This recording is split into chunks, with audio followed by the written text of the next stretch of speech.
Hello friends, in the series on the income tax cases, today we will discuss a very important case decided by the Bombay High Court. The name of the case is Principal Commissioner of Income Tax versus VAMAN International Private Limited. This case has been reported in 422 ITR at page number 520 and the date of the judgment is 29th January 2022. Friends, in the income tax proceedings nowadays, the concept of bogus purchases is a very hot topic. A number of the additions are being done on the concept of bogus purchases without going into the integrities of the various judicial pronouncements by the various high courts, by the various tribunals and even by the Supreme Court also. In the present case, the assessee received a notice under section 148 that the assessee has taken the accommodation entry of bogus purchases from two parties and the amount alleged was 4.75 crore. The department was saying that the information has been received by the assessing officer from the investigation wing from the sale tax department, and on the basis of the statement of two parties, it is alleged that the assessee has done purchases from the bogus parties.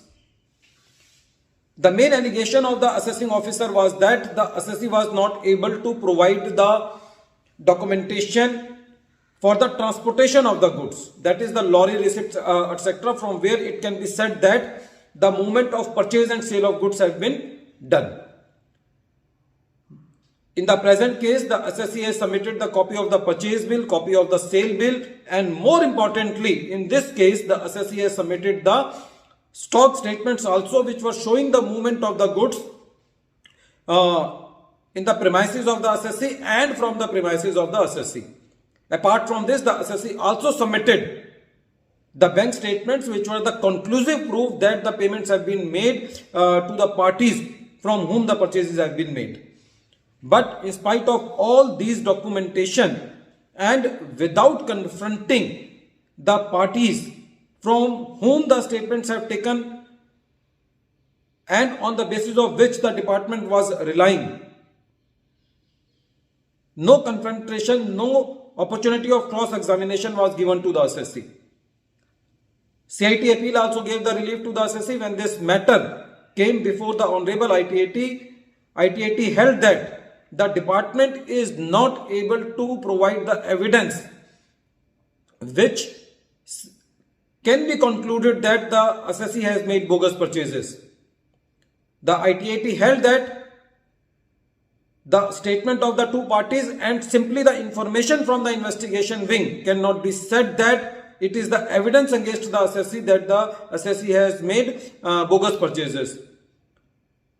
As per contra, the assessee has submitted the various documents which were substantiating the purchase of the assessee. So the whole crux of the case is that if the statements on the basis of which the department is relying is not cross-examined, meaning thereby that if it is not proved that the cash has exchanged between the two parties, where the cash has exchanged, who was the mediator, if all these points were not examined on the basis of the cross-examination, then the addition on the basis of the bogus purchases cannot be made.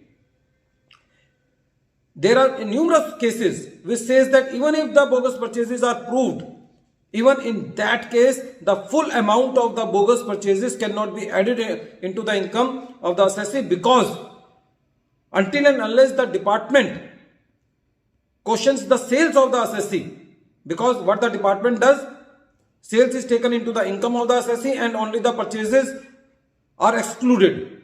So until and unless you are not excluding the sales, you cannot exclude the purchase also. And even if the purchases are termed as bogus, in that case only the profit element, that is the gross profit element, can be added into the income of the assessee.